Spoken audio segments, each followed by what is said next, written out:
The master Prakash classes आप सभी भावी अध्यापकों का बहुत बहुत स्वागत करता है। तो आज हम पुनः अपनी मॉक टेस्ट की श्रृंखला में अगला मॉक टेस्ट लेकर उपस्थित हुए हैं, जो उत्तर प्रदेश संबंधित सुपर टेट के लिए बहुत महत्वपूर्ण होने वाला है। तो चलिए देर न करते हुए सबसे पहले हम हिंदी के 20 प्रश्नों को फटाफट करेंगे, उसके बाद पोर्शन वाइज सारे टॉपिक को करेंगे। तो सबसे पहले हिंदी करते हैं। हिंदी का पहला प्रश्न है हमारा, शकल और शकल का अर्थ बताना है। इसमें दो प्रकार से शकल को लिखा गया है, जिसमें अलग अलग कार शब्दों का अलग अलग अर्थ है। तो पहले जो शकल लिखा गया है इसका अर्थ क्या होगा, और दूसरा जो लिखा गया है इसका क्या अर्थ होगा, ये बताना है इसमें। तो कमेंट करके आप लोग भी बताइएगा कि इसका कौन सा सही होगा। तो चलिए देखते हैं। पहले में कला और कृति है, सन और संवत है, संपूर्ण और अंश है, सबल और निर्बल है। तो इसमें जो शकल और शकल का अर्थ होता है ये संपूर्ण और अंश होता है। ठीक, तो इसमें ऑप्शन नंबर सी आपका बिल्कुल सही हो जाएगा। नेक्स्ट पे चलते हैं। अगले प्रश्न में उच्चारण का संधि विच्छेद पूछा जा रहा है। तो उच्चारण का संधि विच्छेद क्या होता है, कमेंट करके आप लोग सही उत्तर को कमेंट बॉक्स में लिखिए। तो इसमें देखते हैं हम लोग कौन सा सही होता है। तो इसमें डी ऑप्शन सही हो जाएगा, जो कि उच्चारण का सही संधि विच्छेद उत धन चारण होता है। तो इसमें ऑप्शन डी बिल्कुल सही हो जाएगा। नेक्स्ट है हमारा, किस शब्द में गुण संधि है। तो गुण संधि के बारे में बताना है, कौन सा शब्द ऐसा है जिसमें गुण संधि है। सिंदूर में है, और भारतेंदु है, नरीश्वर है, लोकेश्वर है।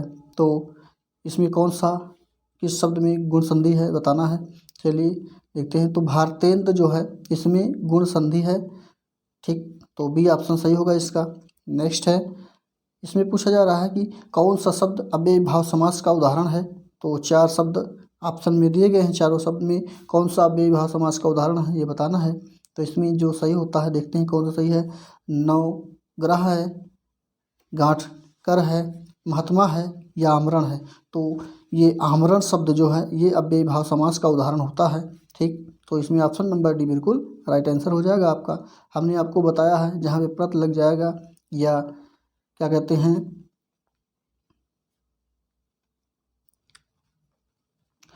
जैसे इसमें आ लग गया है, आगे आ लगा है, और अनुसार अगर कहीं लगा हो कहीं किसी भी शब्द में, तो वो शब्द भी किसके किसके में जो है आएंगे, अव्ययी भाव समास के अंतर्गत आ जाएंगे। ठीक, तो इसमें ऑप्शन नंबर डी आमरण सही हो जाएगा। नेक्स्ट पे चलते हैं। अगले में पूछा जा रहा है इसमें कि विश्व में अस्थायी भाव किस रस में होता है।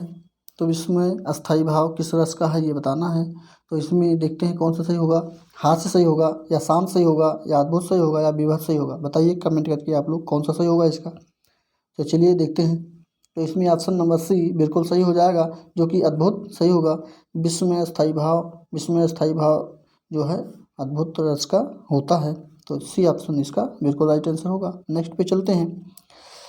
किलक अरे मैं नेह निहारूं, इन दांतों पर मोती वारूं। तो इस पंक्ति जो लिखी गई है इसमें रस बताना है कि कौन सा रस है इसमें। तो चलिए देखते हैं कौन सा रस होता है इसमें।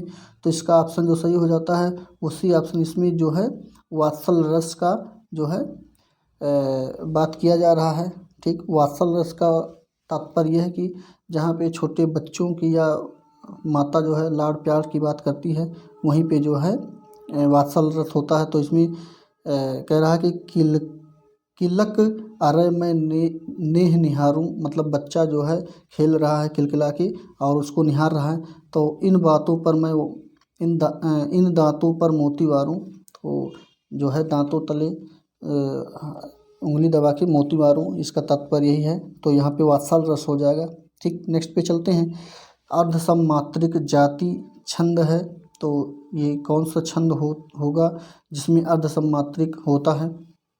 देखते हैं कौन सा सही होगा। चलिए बताइए आप लोग कमेंट करके कि कौन सा इसका सही होगा। तो इसमें दोहा जो है, दोहा छंद ये सही हो जाएगा। इसी में अर्धसममात्रिक छंद होता है। ठीक, नेक्स्ट पे चलते हैं। चौपाई के प्रत्येक चरण में कितनी मात्राएं होती हैं ये बताना है। तो चौपाई के प्रत्येक चरण में 16 मात्राएं होती हैं, जो कि ऑप्शन नंबर सी में दिया गया है। ये बिल्कुल राइट आंसर होगा। नेक्स्ट पे चलते हैं। नीचे जो शब्द लिखे गए हैं विलोम शब्दों का युग्म है। तो इसमें कौन सा सही नहीं है ये बताना है। तो नहीं को देखना है। तो इसमें जो सही नहीं होगा देखते हैं कौन सा हो जाएगा। प्रसारण का संकुचन होता है। प्रसारण का मतलब फैलता हुआ और संकुचन का मतलब होता है मतलब सिकुड़ता हुआ। और ओजस्वी निस्तेज ये भी सही है।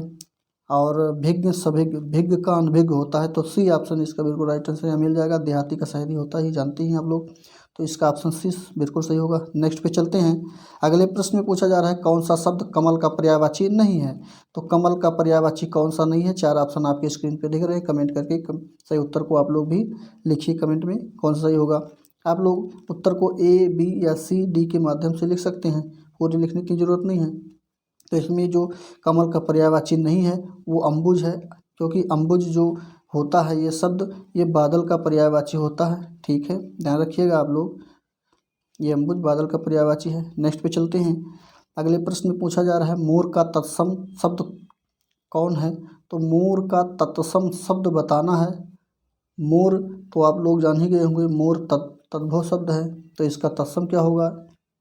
तो इसमें इसका तत्सम जो होगा ये मयूर होता है, तो ऑप्शन नंबर बी इसका राइट आंसर हो जाएगा। नेक्स्ट अगले प्रश्न पे चलते हैं। अगले प्रश्न में पूछा जा रहा है किस समूह के सभी शब्द यौगिक हैं। अच्छा, तो यहाँ पे समूह शब्दों के समूह को दिया गया है और यौगिक शब्दों के समूह को ढूंढना है। तो चारों ऑप्शन आपके स्क्रीन पे हैं, बताइए कौन सा सही होगा इसका। चलिए देखते हैं। तो इसमें जो ऑप्शन डी दिया गया है ये बिल्कुल सही हो जाएगा, जो कि रसोई घर, अनपढ़ और पुस्तकालय, राजमहल, ये सारे शब्द जो हैं आपके ये यौगिक शब्द के उदाहरण हैं। ठीक, तो इसमें ऑप्शन नंबर बी सही हो जाएगा। यौगिक का मतलब है दो शब्दों से मिलकर, जैसे रसोई अलग शब्द है और घर अलग हो गया। ठीक, आ अलग हो गया, अन्न अलग हो गया, पढ़ अलग हो गया, पुस्तक अलग हो गया, आल अलग हो गया। ठीक, नेक्स्ट राज अलग हो गया, महल अलग हो गया। तो ये सारे यौगिक शब्द हैं, तो इसमें भी ऑप्शन बिल्कुल राइट आंसर होगा इसका। अगले प्रश्न की ओर चलते हैं। अगले प्रश्न में जो हमारा पूछा जा रहा है वो है कि हिंदी जो शब्द है उसको किस लिपि में लिखी गई है। तो सभी लोग जानते हैं उसको देवनागरी लिपि में हिंदी को लिखा गया है। Option number be very easy question था, भी सही हो जाएगा। ठीक, देर न करते हुए अगले प्रश्न की ओर चलते हैं। अगले प्रश्न में पूछा जा रहा है आधुनिक हिंदी साहित्य की पहली आत्मकथा के लेखक कौन माने जाते हैं। कमेंट करके बताइए कौन सा इसमें सही होगा। तो इसमें सी हरिवंश राय बच्चन जो है आधुनिक हिंदी साहित्य के पहली आत्मकथा के लेखक माने जाते हैं। ठीक, तो ये option number C Harivansh Rai Bachchan बिल्कुल राइट आंसर होगा इसका। नेक्स्ट पे चलते हैं। इस प्रश्न में नगर में रहने वाला को एक शब्द में क्या कहेंगे। जो नगर में रहता है उसको एक शब्द में क्या कहा जाता है ये बताना है। तो इसमें ऑप्शन नंबर बी उसको नागर कहा जाता है। ठीक, बी बिल्कुल सही हो जाएगा। नेक्स्ट पे चलते हैं। संध्या और रात्रि के बीच का समय के लिए एक शब्द कौन सा होगा। जो संध्या और रात के बीच का समय जो होता है उसके लिए एक शब्द बताना है कौन सा, उसको कौन क्या कहते हैं उस समय को। तो उसमें गोधूली कहा जाता है या गदावेलिया भी कहे जाते हैं, कहीं कहीं गदावेलिया भी लिखा होता है। ठीक, तो गोधूल इसमें लिया गया है, तो पहला ऑप्शन इसका सही हो जाएगा। नेक्स्ट पे चलते हैं। सद्भावना का संधि विच्छेद बताना है इसमें। सद्भावना का संधि विच्छेद क्या होगा आप लोग करके बताइए कौन सा सही उत्तर को कमेंट करिए। तो इसमें ऑप्शन नंबर सद धन भावना ये बिल्कुल सही हो जाएगा, जो कि ऑप्शन नंबर सी में लिखा गया है। नेक्स्ट पे चलते हैं। अगले प्रश्न में जो है हमारा गद्यांश दिया गया है। आप लोग गद्यांश को जो है पढ़िए रोककर, हमने इसको पढ़ लिया है, आप लोग भी पढ़िए। चलिए इसको पढ़ लीजिए। आगे प्रश्न पे चलते हैं। तो इस गद्यांश का शीर्षक क्या होगा ये बताना है। तो चारों ऑप्शन आपके स्क्रीन पे है, बताइएगा कौन सा इसका शीर्षक है गद्यांश जो आप लोग पढ़े हैं। तो इसका गद्यांश जो है वो पर्यावरण प्रदूषण है। मेन इसका तात्पर्य यही है, पर्यावरण प्रदूषण से है। ठीक, तो पहला ऑप्शन इसका सही हो जाएगा। नेक्स्ट पे चलते हैं। निर्जीव का अर्थ क्या है। तो निर्जीव का अर्थ क्या होगा ये बताना है इसमें। वे लोग जानते हैं निर्जीव का अर्थ क्या होता है। जिसके अंदर जीव ना हो वही निर्जीव होता है। तो इसमें कौन सा सही होगा देखते हैं, बी। तो जीवन रहित मतलब जिसके अंदर जीवन नहीं है वही निर्जीव कहलाएगा। तो ऑप्शन बी इसका राइट आंसर हो जाएगा। नेक्स्ट है पर्यावरण के किसी घटक के कम या अधिक होने से क्या होता है। तो अगर पर्यावरण में कोई घटक जो है वो कम या अधिक हो जाएगा तो क्या प्रभाव पड़ेगा, ये बताना है इसमें। तो इसमें ऑप्शन नंबर सी, पर्यावरण क्या होगा, प्रदूषित हो जाएगा, यानी पर्यावरण प्रदूषण जो है होता हो जाएगा। तो ऑप्शन नंबर सी बिल्कुल राइट आंसर हो जाएगा इसका। नेक्स्ट है हिंदी है। हिंदी जो है हमारी दूसरी सर के द्वारा जो है पढ़ाया जा रहा है।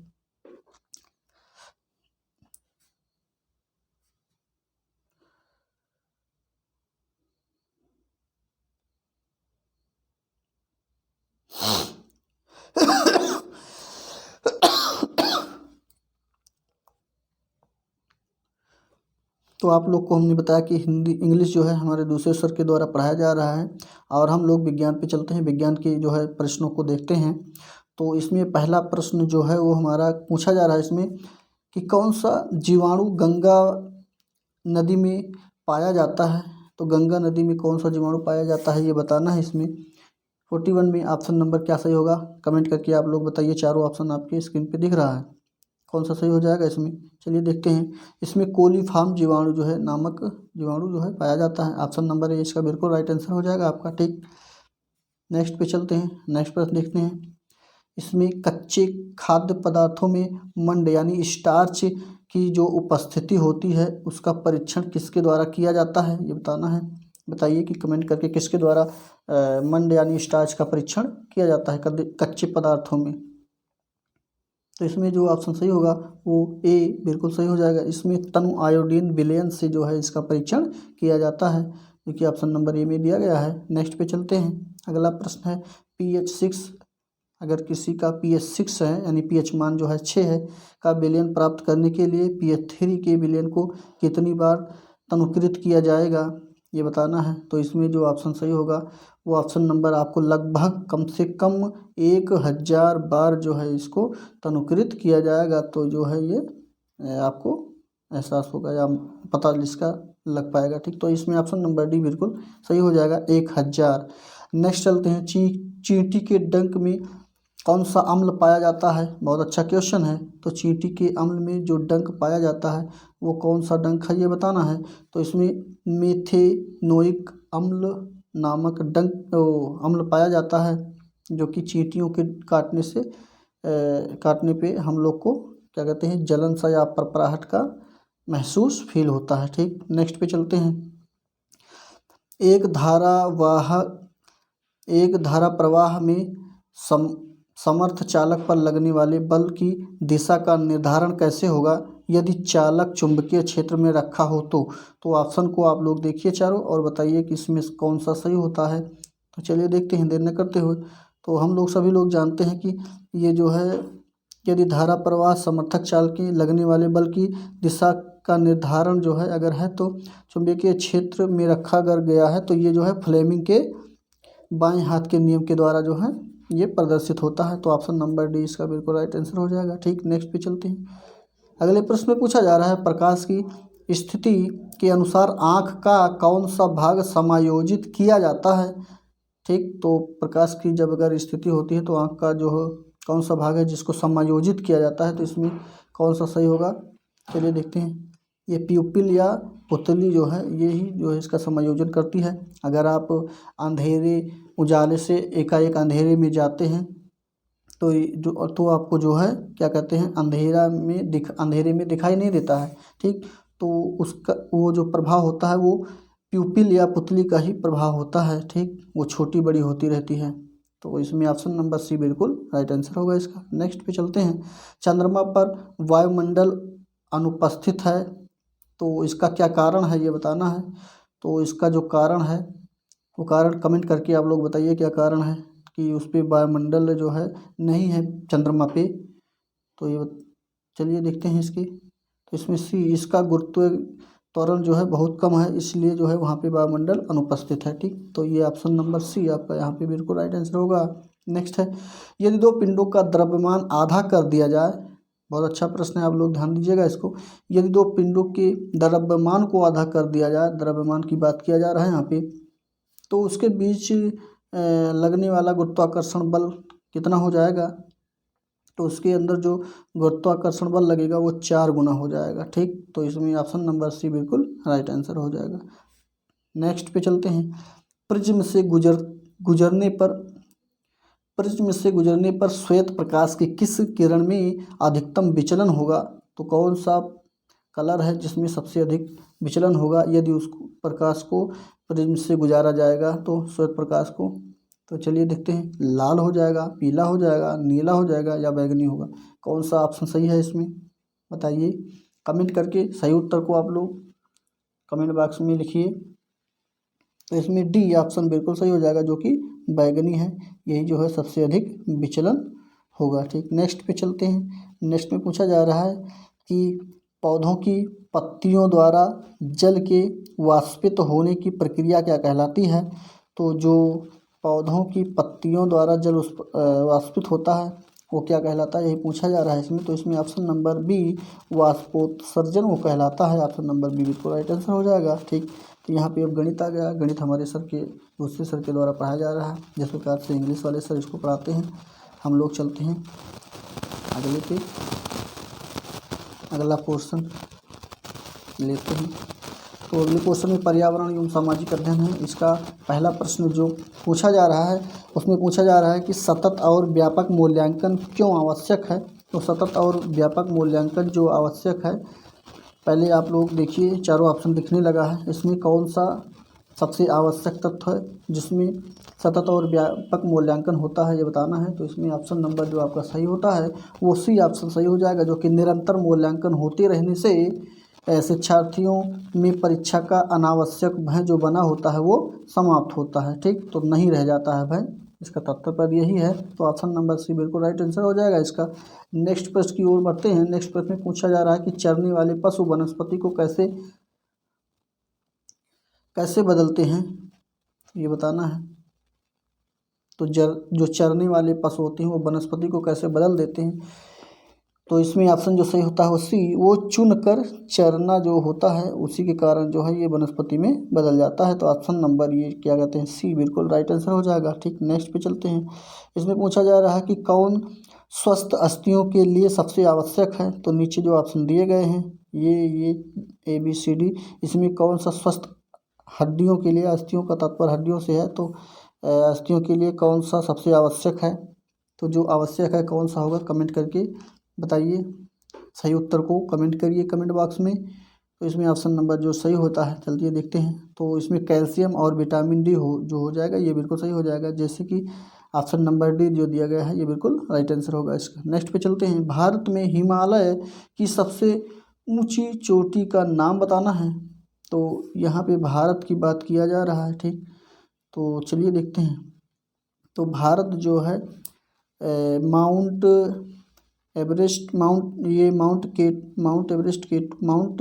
केटू के नाम से जाना जाता है, जो कि ये लद्दाख में इस समय पे इसका विराजमान है, और ये जो है इसको पाक अधिकृत क्षेत्र में भी ये है। तो ठीक, तो यहाँ पे पहला ऑप्शन सही हो जाएगा आपका, क्योंकि भारत में पूछी जा रही है। लेकिन ये आधिकारिक रूप से यदि भारत का ही पूछा जाए और ये ऑप्शन ना दिया हो तो वहाँ पे कौन सा हो जाएगा, कंचनजंगा हो जाएगा। ठीक, यार ध्यान रखिएगा आप लोग। लेकिन यहाँ पे माउंट केटू है तो ये वाला सही हो जाएगा। ठीक, नेक्स्ट पे चलते हैं। इसका दूसरा नाम गाडविन ऑस्टिन भी है। ठीक, याद रखिएगा आप लोग, क्या नाम है, गाडविन ऑस्टिन केटू। ठीक, चलिए अगले प्रश्न पे चलते हैं देर न करते हुए। नेक्स्ट प्रश्न में पूछा जा रहा है प्राथमिक स्तर पर शिक्षण की खेल विधि किस पे आधारित है? तो खेल विधि जो है प्राथमिक स्तर पर किस पे आधारित है ये बताना है। तो चलिए देखते हैं चारों ऑप्शनों को।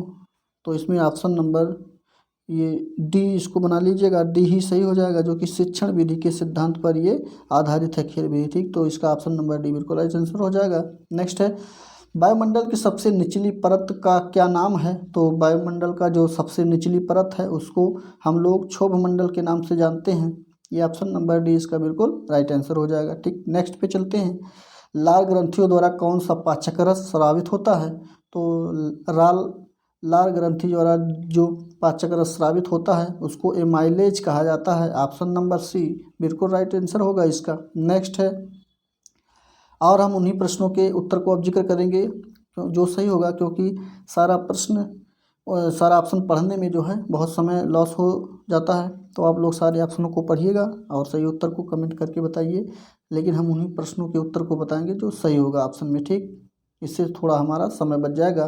तो चलिए 78 में देखते हैं इसमें ऑप्शन कौन सा सही होगा। इसमें कह रहा है गुल्ली डंडा, जो ये गुल्ली डंडा एक खरपतवार है, जैसे कि फाइलेरिस माइनर कहा जाता है, वैज्ञानिक नाम इसका है। वो किस फसल के साथ में होता है, तो ये गेहूं नामक फसल, गेहूं जो फसल है इसी के साथ में गुल्ली डंडा खरपतवार पैदा होता है। तो ऑप्शन नंबर डी बिल्कुल आंसर होगा, गेहूं। नेक्स्ट पे प्राथमिक रंग कितने होते हैं, बहुत अच्छा प्रश्न है। सभी लोग जानते होंगे प्राथमिक रंग कितने होते हैं। तो प्राथमिक रंग जो होते हैं 3 होते हैं, लाल, हरा और नीला। तो ये ऑप्शन सही हो जाएगा आपका 3। नेक्स्ट पे चलते हैं। इसमें पूछा जा रहा है कि ऐसा कौन सा विषय है जो सामाजिक अध्ययन को विषय वस्तु प्रदान नहीं करता है। तो कौन सा विषय है जो सामाजिक अध्ययन का विषय वस्तु नहीं प्रदान करता है, ये बताना है। तो इसमें रसायन शास्त्र जो है हमारा, ये जो है क्या कहते हैं, सामाजिक अध्ययन का जो है विषय वस्तु नहीं प्रदान करता है। बाकी नागरिक शास्त्र भी करेगा, इतिहास भी करेगा, भूगोल भी करेगा। तो इसमें ऑप्शन नंबर डी बिल्कुल राइट आंसर होगा इसका। नेक्स्ट है कौशल शिक्षण। तो कौशल शिक्षण में पहला प्रश्न है संप्रेषण का अर्थ क्या होगा। चारों ऑप्शन आपके स्क्रीन पे दिख रहे हैं, बताइए कौन सा सही होगा इसका। तो इसमें ऑप्शन नंबर सी जो होगा बिल्कुल सही हो जाएगा, जो कि परस्पर विचारों एवं भावनाओं की साझेदारी करना ही संप्रेषण कहलाता है। नेक्स्ट पे चलते हैं। शिक्षण का सामान्य सिद्धांत क्या है, ये पूछ रहा है कि शिक्षण का सामान्य सिद्धांत क्या होता है।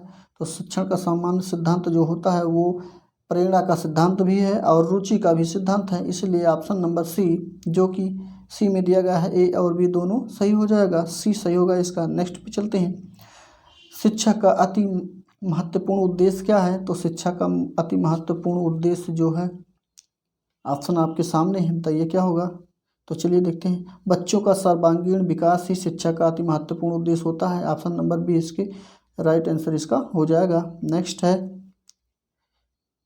नेक्स्ट प्रश्न के पहले ऑप्शन को देखते हैं। इसमें सर्वोत्तम कथन कौन सा सही है, सबसे अच्छा कौन सा कथन है। चारों ऑप्शन दिए गए हैं। एक अच्छा अध्यापक के लिए सबसे अच्छा जो है कथन कौन सा है। चारों ऑप्शन पढ़िएगा तो बताइएगा सबसे अच्छा कौन सा होगा। तो इसमें सी ऑप्शन जो है बिल्कुल सही हो जाएगा, जो कि विद्यार्थियों को सदैव सीखने के लिए प्रेरित करता है, वही एक अच्छा अध्यापक कहलाता है, ठीक। नेक्स्ट पे चलते हैं। अगले प्रश्न में पूछा जा रहा है कि सतत एवं व्यापक मूल्यांकन में व्यापक मूल्यांकन शब्दावली का क्या तात्पर्य है। तो जो इसका तात्पर्य है वो ऑप्शन सी में दिया गया है, जो कि शैक्षिक एवं सह शैक्षिक क्षेत्र का मूल्यांकन ही जो है इसका शब्दावली का तात्पर्य है। तो सी बिल्कुल राइट आंसर हो जाएगा इसका। नेक्स्ट पे चलते हैं। यह प्रश्न कह रहा है कि मुस्लिम काल में व्यावसायिक शिक्षा कहाँ दी जाती थी। जब मुस्लिम काल का समय था तो व्यावसायिक शिक्षा दी जाती थी, वो कहाँ पे दी जाती थी, वो कौन सा स्थान है, उसका क्या नाम है, ये बताना है। तो इसमें ऑप्शन नंबर इनमें से कोई नहीं स्थान है वो, ठीक, कोई स्थान ही नहीं है इसमें जो दिया गया है। नेक्स्ट पे चलते हैं। नई राष्ट्रीय शिक्षा नीति किस प्रधानमंत्री की देन है। जो हमारी नई शिक्षा नीति आई है वो किस प्रधानमंत्री की देन है, ये बताना है। तो इसमें ये राजीव गांधी की देन है जो कि आई है, ठीक। नेक्स्ट पे चलते हैं। अगला प्रश्न में पूछा जा रहा है भाषा समस्या का समाधान हेतु त्रिभाषा सूत्र जो है किसके द्वारा प्रस्तुत किया गया था। या ऐसा भी पूछा जा सकता है कि त्रिभाषा सूत्र का के प्रतिपादक कौन है। तो चारों ऑप्शन दिख रहे हैं, कमेंट करके बताइए क्या होगा इसमें। तो इसमें ये कैबे के द्वारा जो है ये किया गया था प्रस्तुत। ऑप्शन नंबर बी इसका राइट आंसर हो जाएगा। नेक्स्ट है, शिवानी द्वारा पूछे गए एक प्रश्न का उत्तर शिक्षक तत्काल नहीं दे सकता है, शिक्षक की प्रतिक्रिया क्या होनी चाहिए। तो अच्छा ऑप्शन नहीं दिख रहा है, चलिए देखते हैं ऑप्शन को। हाँ दिखने लगा, आप बताइए इसका कौन सा सही होगा। तो इसमें देखते हैं कौन सा सही होगा। इसमें ऑप्शन नंबर जो है डी बिल्कुल सही हो जाएगा, जो कि शिक्षक द्वारा इस प्रश्न का सही उत्तर बाद में समझाकर देना चाहिए। अगर वो तत्काल उत्तर नहीं दे सकता है या नहीं दे रहा या नहीं दे सकता है तो उसको बाद में अच्छी तरह से समझा के उसके उत्तर को देना चाहिए, जिससे कि क्या कहते हैं बालक या बालिका जो है वो संतुष्ट हो जाए, ठीक। नेक्स्ट पे चलते हैं। अगले प्रश्न में पूछा जा रहा है एक बच्चा कक्षा में प्रायः प्रश्न पूछता है, उचित रूप से इसका क्या अर्थ है। अगर कोई बच्चा जो है कल कक्षा में प्रश्न पूछ रहा है तो इसका तात्पर्य है कि वो पढ़ाई में अपनी रुचि रख रहा है। ठीक, तो इसका ऑप्शन बी सही हो जाएगा। वह अधिक जिज्ञासु है या पढ़ाई में उसका मन लग रहा है या उचित जो है उसकी रुचि है पढ़ाई में। इसका ऑप्शन नंबर बी सही हो जाएगा। नेक्स्ट है बाल मनोविज्ञान। बाल मनोविज्ञान में पूछा जा रहा है, इसका पहला प्रश्न है, एक औरत बुद्धि वाला बच्चा, एक औसत बुद्धि वाला, औरत नहीं है ये, औसत बुद्धि वाला बच्चा यदि भाषा को पढ़ने एवं समझने में कठिनाई प्रदर्शित करता है तो यह संकेत देता है कि वह बच्चा जो है किस लक्षण से प्रदर्शित है। चलिए देखते हैं यहाँ पे किसकी बात किया जा रहा है, ऑप्शन को देखते हैं पहले। चलिए दिखने लगा, यहाँ पे पढ़ने और समझने की बात में कठिनाई हो रही है, तो जो पढ़ने और कठिनाई में समझने में दिक्कत होती है उसको डिसलेक्सिया नामक जो है विकार हो जाता है, यानी कि पठन क्षमता या कह सकते हैं या डिसलेक्सिया कह सकते हैं। ऑप्शन नंबर डी इसका राइट आंसर हो जाएगा। अगर लिखने में और लिखने में दिक्कत होता है तो डिस्ग्राफिया कहा जाता है, और गणित में या कैलकुलेशन में प्रॉब्लम होता है तो डिस्कैल्कुलिया कहा जाता है। ठीक, ये सब आप लोग जानते हैं। नेक्स्ट पे चलते हैं। सस्वावस्था का अवधि क्या है, जो सस्वावस्था होता है उसका समय क्या है ये बताना है। तो इसमें ऑप्शन नंबर जो सही हो जाएगा वो आपका पहला सही हो जाएगा। जन्म से जो है 2 वर्ष तक के जो है बच्चे को सस्वावस्था काल का बच्चे मतलब माना जाता है। तो इसमें ऑप्शन नंबर पहला सही हो जाएगा। और ये जन्म से 2 वर्ष तक ये जिन प्याजे साहब के द्वारा पहला चरण है जिसको गामक अवस्था भी कहा गया है, याद रखिएगा आप लोग, पहला इसका सही हो जाएगा। नेक्स्ट पे चलते हैं। पियाजे के अनुसार ये देखिए पहला अवस्था यहाँ पे हमने आपको बता दिया। अब यहाँ पे दूसरी अवस्था की बात किया जा रहा है। पियाजे के अनुसार 2 से 7 वर्ष के बीच का एक बच्चा संज्ञानात्मक विकास के किस अवस्था में है। बहुत अच्छा, ये दूसरा अवस्था है उसका। तो दूसरा अवस्था किस अवस्था को हम लोग कह सकते हैं, तो वो पूर्व संक्रियात्मक अवस्था पूर्व कहा जाता है। अभी जो ऊपर वाले प्रश्न में थे उसमें संवेदी गामक गतिक अवस्था था, और इसमें ये डी वाला ऑप्शन सही हो जाएगा, पूर्व क्रियात्मक अवस्था। और जिन पियाजे की तीसरी अवस्था जो है वो मूर्त संक्रियात्मक अवस्था है, और चौथी अवस्था औपचारिक संक्रियात्मक अवस्था है। ठीक, इसके अंदर अलग अलग वर्षों का जो है वर्णन किया गया है। नेक्स्ट पे चलते हैं। नेक्स्ट में पूछा जा रहा है कि जो है क्या कहते हैं, अगर विकास जो है उसके बाद स्पेस है से फिर स्पेस की ओर बढ़ता है तो विकास जो होता है वो सामान्य से विशिष्ट की ओर जाता है। तो सामान्य से विशिष्ट यानी ऑप्शन नंबर डी इसका सही हो जाएगा। ठीक, तो डी इसका राइट आंसर हो जाएगा। नेक्स्ट पे चलते हैं। नेक्स्ट प्रश्न है, जब वयस्क सहयोग से सामंजस्य कर लेते हैं तो वे बच्चे के विपरीत बच्चों के वर्तमान स्तर के प्रदर्शन को संभावित क्षमता के स्तर पर प्रदर्शन की तरफ प्रगति क्रम को सुगम बनाते हैं। इसे क्या कहा जाता है?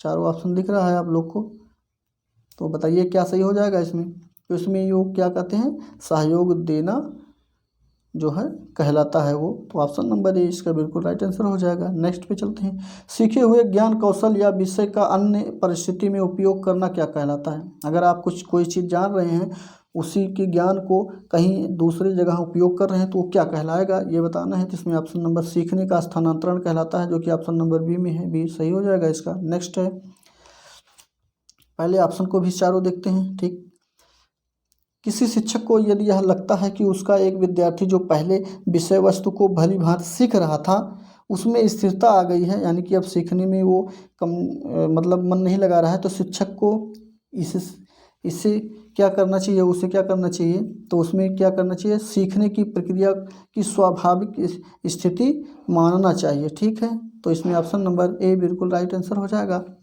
नेक्स्ट पे चलते हैं। अगले प्रश्न पूछा जा रहा है कि कौन सा अधिगमकर्ता को अधिक स्वतंत्रता देता है। तो जो अधिगमकर्ता होता है यानी सीखने वाला यानी बालक जो होता है उसमें सबसे अधिक स्वतंत्रता क्या देता है ये बताना है। तो इसमें जो स्वतंत्रता देता है वो सृजनशीलतावाद जो होता है, यही सही है। बालक जो है जब सीखता है तो अपने आप का सृजन करता है। ठीक, नेक्स्ट पे चलते हैं। नेक्स्ट में पूछा जा रहा है विशेष रूप से ज़रूरतमंद बच्चों की विशेषता का प्रबंध किस प्रकार से होना चाहिए। तो इसमें जो होना चाहिए वो दूसरे सामान्य बच्चों के साथ होना चाहिए। ऑप्शन नंबर ए इसका बिल्कुल राइट आंसर हो जाएगा। नेक्स्ट है हमारा अपनी कक्षा के बच्चों को उनकी अपनी अवधारणाओं को बदलने में आप किस प्रकार सहायता करेंगे। तो जो आप सहायता करेंगे एक शिक्षक होकर, वो किस प्रकार से करेंगे ये बताना है इसमें। चलिए देखते हैं, चारों ऑप्शन दिखने लगा है। 1 मिनट, अभी थोड़ा कम दिख रहा है। चलिए दिखने लगा, कौन सा सही हो जाएगा 100 नंबर में। तो इसमें जो सही होगा वो अवधारणाओं के बारे में बच्चों को अपनी समझ को व्यक्त करने का अवसर देकर जो है उसका सहायता करेंगे। ठीक, तो ये ऑप्शन नंबर डी बिल्कुल राइट आंसर हो जाएगा। अगर बच्चों की समझ को बढ़ाना है तो उसको खुद एक कुछ भी करने का एक अवसर प्रदान करना चाहिए। ठीक, नेक्स्ट पे चलते हैं। नेक्स्ट में हमारा सामान्य ज्ञान और करंट अफेयर है, समसामयिकी। तो इसमें पूछा जा रहा है कि संयुक्त प्रांत का नाम, यानी अपने उत्तर प्रदेश का जो है नाम संयुक्त प्रांत बदल करके उत्तर प्रदेश कब किया गया है ये बताना है। कौन सा समय था, कौन सा सन था वो। तो वो 24 जनवरी 1950 को जो है संयुक्त प्रांत का नाम बदल करके उत्तर प्रदेश कर दिया गया था। ठीक, तो ऑप्शन नंबर 20 का बिल्कुल राइट आंसर हो जाएगा। काला नमक चावल की स्थिति को, 1 मिनट, चलिए हाँ हो गया। तो काला नमक चावल की किस्म को एक जिला तथा उत्पादन योजना के तहत उत्तर प्रदेश के किस जिले के लिए उत्पादन के लिए चुना गया है। बहुत अच्छा प्रश्न है।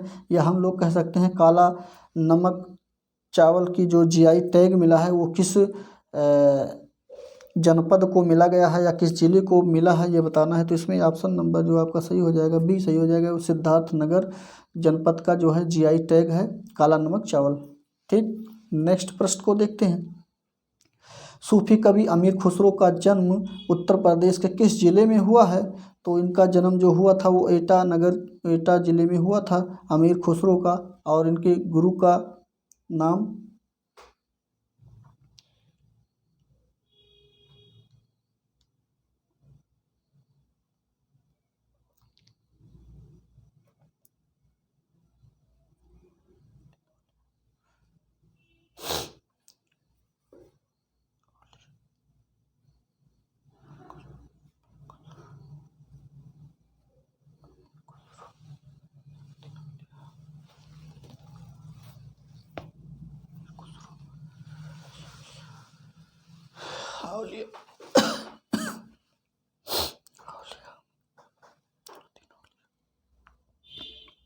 ये अमीर खुसरो जो हैं किन के गुरु हैं ये बताना है। कमेंट करके आप लोग बताइए कि कौन है ये जो है, इनके शिष्य कौन थे ये बताना है। चलिए अगले प्रश्न को हम लोग देखते हैं। बहू बेगम का मकबरा उत्तर प्रदेश के किस शहर में स्थित है। तो किस शहर में स्थित है ये बताना है। चलिए देखते हैं, आप लोग भी कमेंट करके बताइए कौन सा इसका सही होगा। इसमें डी ऑप्शन वो फैज़ाबाद के मकबरा में स्थान एक है, वहीं पे बहू बेगम का मकबरा स्थित है। ठीक, नेक्स्ट प्रश्न पे चलते हैं।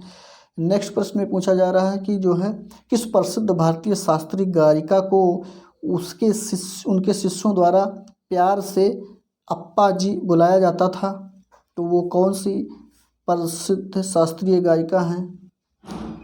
तो इसमें जो गायिका हैं वो ऑप्शन नंबर ए में है गिरजा देवी जो थी। उनको उनके शिष्य जो है उनको अप्पा जी के नाम से पुकारते थे या बुलाया करते थे। ठीक, तो ऑप्शन नंबर ए इसका बिल्कुल राइट आंसर होगा। नेक्स्ट पे चलते हैं।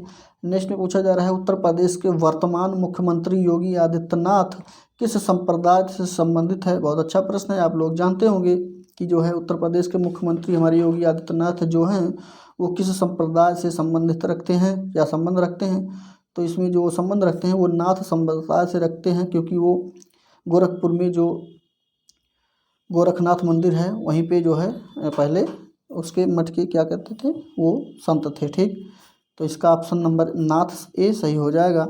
अगला प्रश्न को चलते हैं। उत्तर प्रदेश के किस जिले में मतलब किस जिले की सीमा जो है नेपाल के साथ लगती है। तो नेपाल के साथ लगने वाले जिले का नाम बताना है। तो वैसे तो बहुत सारे ज़िले के जो है नेपाल से लगते हैं, लेकिन ये चारों ऑप्शन में बताना है। तो चारों ऑप्शन में जो आपका सही हो जाएगा वो कौन सा सही होगा बताइए। तो इसमें गोरखपुर जो है ये सही हो जाएगा। गोरखपुर जो है ये लगता है। ठीक, नेक्स्ट पे चलते हैं। अगले प्रश्न पे चलते हैं। तो अगले प्रश्न में पूछा जा रहा है कि कौन से सिख गुरु ने 1699 में खालसा पंथ की स्थापना की थी। खालसा निष्ठावान समुदाय है जिसने अपने विश्वास के दृश्य प्रतीकों को पहचानना और योद्धाओं की तरह प्रशिक्षित हुआ है। तो इसमें आप लोग इसके ऑप्शनों को देखिए और बताइए कि इसका कौन सा सही होता है। तो इसमें जो सही होता है वो श्री गुरु गोविंद सिंह जो है खालसा पंथ की स्थापना किया था, ये 1699 में। ठीक, नेक्स्ट पे चलते हैं। वित्तीय वर्ष 2017 से 18 के दौरान भारतीय रिजर्व बैंक द्वारा लगभग 9 वर्षों में सोने की पहली खरीद में खरीदे गए सोने की मात्रा कितनी है, ये बताना है। तो इसमें ऑप्शन नंबर डी जो है वो 8.46 मीट्री जो है सोने की मात्रा को खरीदा गया था। डी ऑप्शन इसका राइट आंसर होगा। नेक्स्ट है, इसमें पूछा जा रहा है कि किस गुरु ने सिख विवाह समारोह की शुरुआत आनंद कारज के नाम से की है। तो चारों ऑप्शन दिख रहा है, इसमें जो सही हो जाएगा वो ऑप्शन नंबर बी, जो कि श्री गुरु अमरदास के द्वारा जो है आनंद कारज नाम की विवाह समारोह को शुरुआत किया गया था। ठीक, नेक्स्ट पे चलते हैं। नेक्स्ट में सांख्यिकी और कार्यक्रम कार्यान्वयन मंत्रालय द्वारा 2016-17 के लिए दिए गए बागवानी आंकड़ों के अनुसार सबसे बड़ा फल उत्पादक भारतीय राज्य कौन सा है। तो इसमें जो सबसे बड़ा भारतीय राज्य है वो आपका आंध्र प्रदेश है। ऑप्शन नंबर ए बिल्कुल सही होगा इसका। नेक्स्ट पे चलते हैं।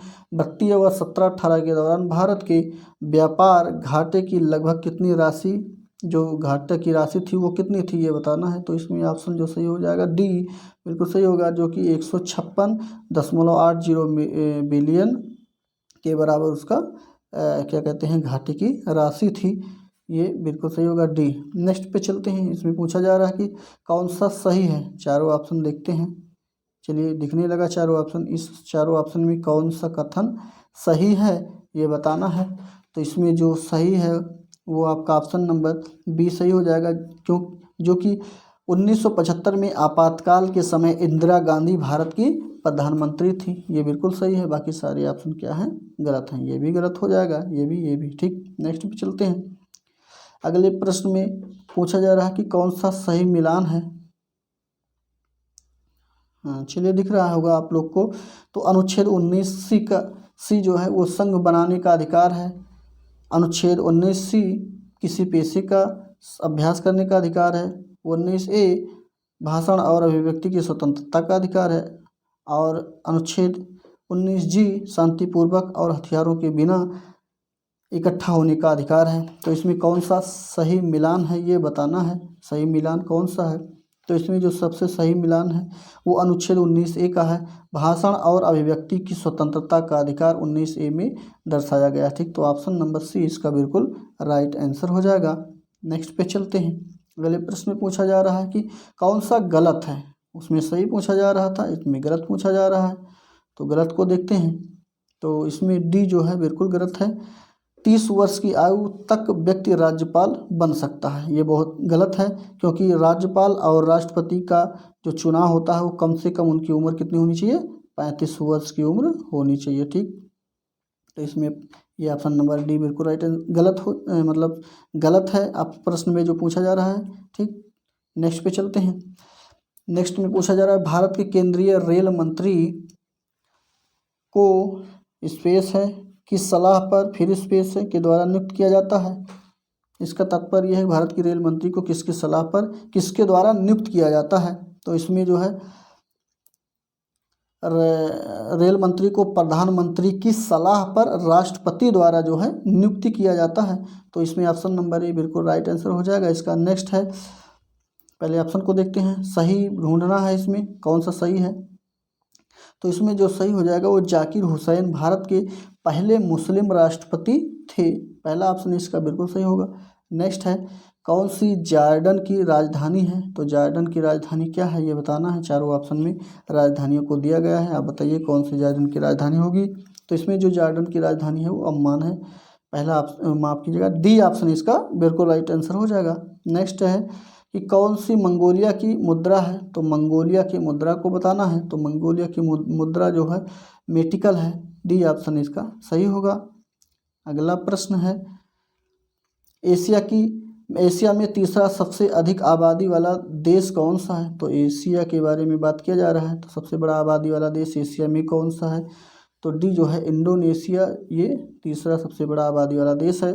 ठीक, नेक्स्ट है, सबसे पहले पे जो आएगा वो हमारा चीन हो जाएगा, अपना वो चीन पड़ोसी देश है, और दूसरे स्थान पे भारत हो जाएगा। ठीक, और तीसरे पे हमारा इंडोनेशिया। नेक्स्ट पे चलते हैं, विकिपीडिया संस्करण को अपनी मूल लिपि में प्राप्त करने के लिए निम्नलिखित में से कौन सी भारत की पहली जनजातीय भाषा बन गई है?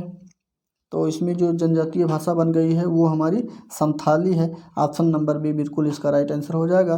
2018 पुरुषों के single Rogers cup tennis tournament किसने जीता है? पिछले प्रैक्टिस सेट को अगर आप लोग हमारे देखे होंगे तो उसमें भी एक क्वेश्चन आपको मिला रहा होगा। ठीक है, तो इसमें कौन सा सही होगा बताइए कि? तो इसमें ऑप्शन नंबर बी बिल्कुल सही हो जाएगा। राफेल नडाल जो है ये, इन्होंने जो है सिंगल रोजर्स कप को टेनिस टूर्नामेंट 2018 में जीता था। ठीक, नेक्स्ट पे चलते हैं, भारतीय रेलवे के लिए 2018 स्वच्छता सर्वेक्षण के अनुसार इनमें से कौन सा A1 श्रेणी में सबसे साफ रेलवे स्टेशन घोषित किया गया है? तो जो सबसे साफ रेलवे स्टेशन घोषित किया गया है वो जोधपुर है, जो कि मध्य प्रदेश में है। बी ऑप्शन इसका सही हो जाएगा। नेक्स्ट है, पहली जनवरी 1845 को उत्तर प्रदेश ने, फिर खाली स्थान है, किस नामक पहला हिंदी समाचार पत्र निकाला जिसे गोविंद रघुनाथ ने संपादित किया था?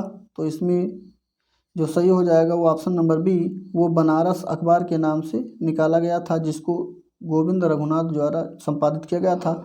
नेक्स्ट पे चलते हैं, जौनपुर के शकी शासक सुल्तान हुसैन शकी एक महान संगीतकार थे और उन्होंने उसके बाद फिर क्या लिखा, किस तर्ज पर बड़ा ख्याल विकसित हुआ है ये बताना है।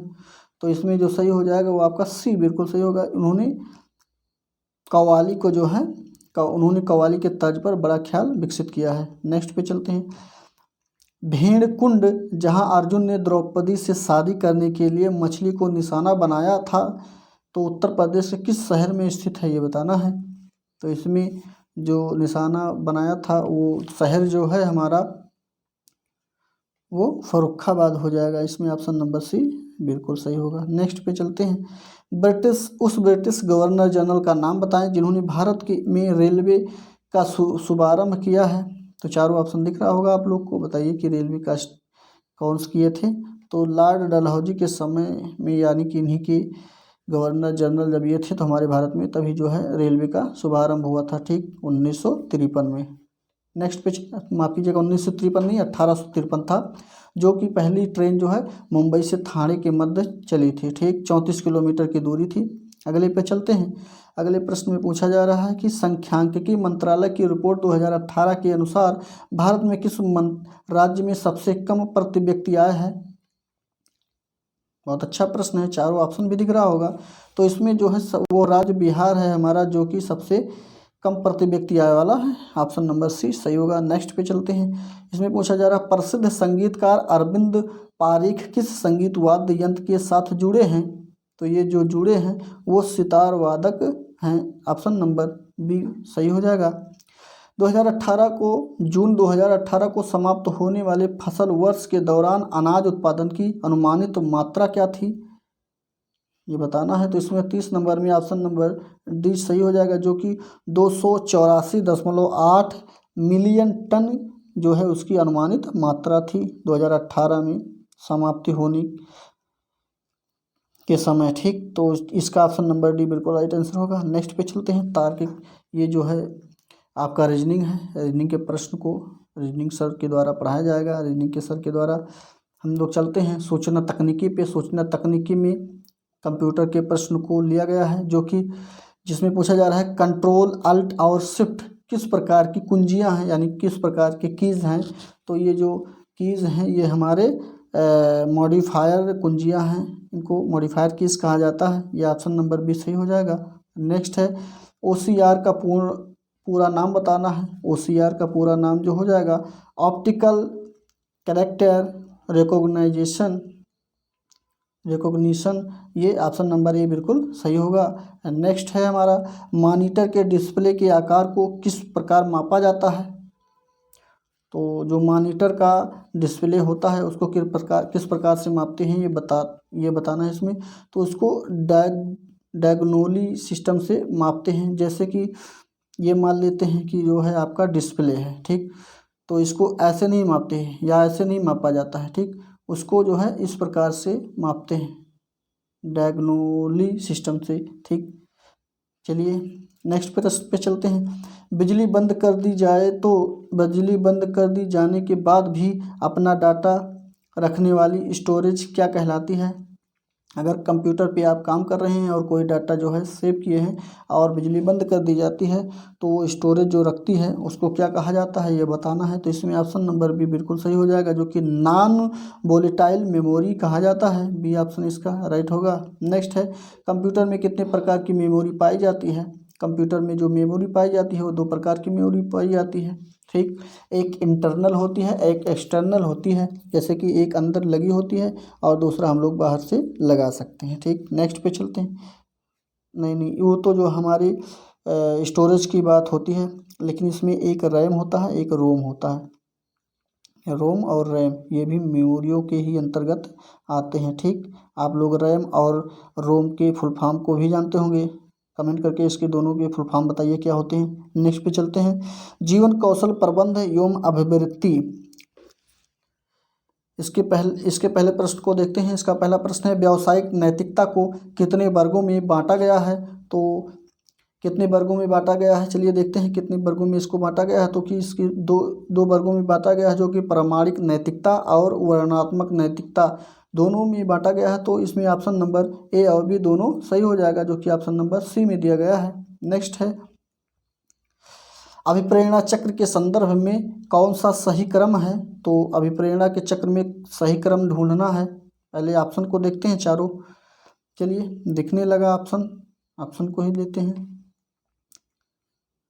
तो इसमें जो सही हो जाएगा वो आपका डी ऑप्शन बिल्कुल सही होगा, दिख नहीं रहा है। चलिए देखते हैं। इसमें आवश्यकता पहले होगी, उसके बाद प्रबल प्रेरणा होगी। जब किसी चीज़ की हमको आवश्यकता लगेगी तभी हम लोग उसके प्रति प्रेरणा जागृत करेंगे। उसके बाद फिर उसमें काम करने की उत्तेजना होगी, फिर लक्ष्य को उन्मुखी व्यवहार आएगा, उसके बाद उपलब्धि उत्तेजना, फिर जब किसी चीज़ को हम लोग प्राप्त कर लेते हैं यानी उपलब्धि मिल जाती है तो उसमें कमी जो है आना शुरू हो जाता है, ठीक। तो ऑप्शन नंबर डी भी इसका बिल्कुल राइट आंसर होगा। नेक्स्ट है हमारा, कक्षा शिक्षण की उन्नति के लिए समाप्त करना क्या होता है। तो कक्षा शिक्षण की जो उन्नति समाप्त होती है उसको क्या कहा जाता है। तो उसको जो हम लोग कहते हैं वो निजी शिक्षण कहा जाता है। इसी के कारण जो है कक्षा शिक्षण की उन्नति जो है समाप्त हो रही है। तो ऑप्शन नंबर ए बिल्कुल राइट आंसर हो जाएगा। शारीरिक दंड देना का क्या तात्पर्य है। इसका तात्पर्य है कि जो है ये अनुचित नहीं है। अगर किसी को आप शारीरिक दंड देते हैं, किसी भी विद्यार्थी को या बालक को, तो वो अनुचित नहीं है, इसका यही तात्पर्य है। नेक्स्ट पे है, प्राथमिक स्तर पर एक शिक्षक में किसे सबसे महत्वपूर्ण विशेषता माननी चाहिए। तो जो चारों ऑप्शन दिए गया है इसमें बताना है कि सबसे अच्छा क्या है, कौन सा सबसे महत्वपूर्ण विशेषता है चारों में। तो चलिए देखते हैं। पहला ऑप्शन, धैर्य और दृढ़ता के साथ उसको जो है पढ़ाना चाहिए शिक्षक विद्यार्थियों को। यही जो है एक शिक्षक की विशेषता, सबसे महत्वपूर्ण विशेषता जो है मानी जाती है, ठीक। तो ऑप्शन नंबर ए बिल्कुल राइट आंसर होगा इसका। नेक्स्ट है, शिक्षक को ज्ञान होना चाहिए। तो शिक्षक को किसका ज्ञान होना चाहिए ये बताना है। तो अगर वो बालक को पढ़ा रहा है तो बाल मनोविज्ञान का ज्ञान होना चाहिए, ठीक। तो ऑप्शन नंबर बी इसका राइट आंसर हो जाएगा। और अगर इससे अच्छा उत्तर देखेंगे तो अध्यापन विषय एवं बाल मनोविज्ञान, ये तो इसमें जो है आपका डी सही हो जाएगा, ठीक। तो अध्यापन विषय का भी ज्ञान होना चाहिए और बाल मनोविज्ञान का भी, क्योंकि यहाँ पे बाल मनोविज्ञान केवल दिया गया है। तो इसमें सबसे अच्छा सटीक डी ऑप्शन राइट आंसर होगा इसका। नेक्स्ट पे चलते हैं। आर्क बल के अनुसार परामर्श के तत्व कौन से हैं।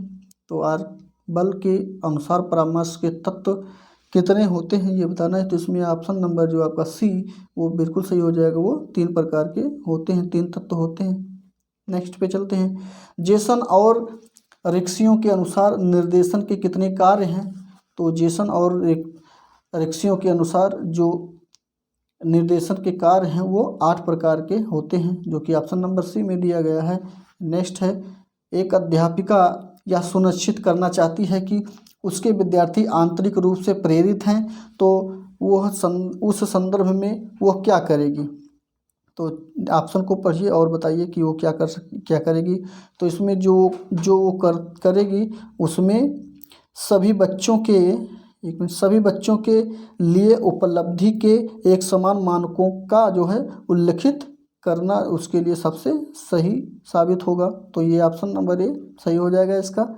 नेक्स्ट है, इसमें पूछा जा रहा है कि आपकी कक्षा में कुछ बच्चे हैं जो गलतियां करते हैं। इस परिस्थिति का आपके विश्लेषण के अनुसार कौन सा कथन सबसे उपयुक्त या सबसे अधिक सही है, ये बताना है। तो चारों ऑप्शन दिख रहा होगा, चलिए ऑप्शन को दिखा देते हैं। तो बताइए कौन सा सही होगा, कमेंट करके आप लोग बताइए।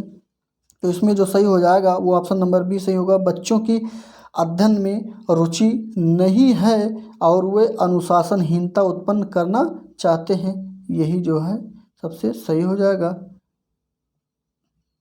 ठीक है, तो जो गलतियों के तहत यही होगा इसमें, तो ऑप्शन नंबर इसका भी राइट आंसर हो जाएगा। तो आज का हमारा ये प्रैक्टिस सेट जो है सुपर टेट का यहीं पे समाप्त होता है। मिलते हैं अगले प्रैक्टिस के साथ, तब तक के लिए बहुत बहुत धन्यवाद।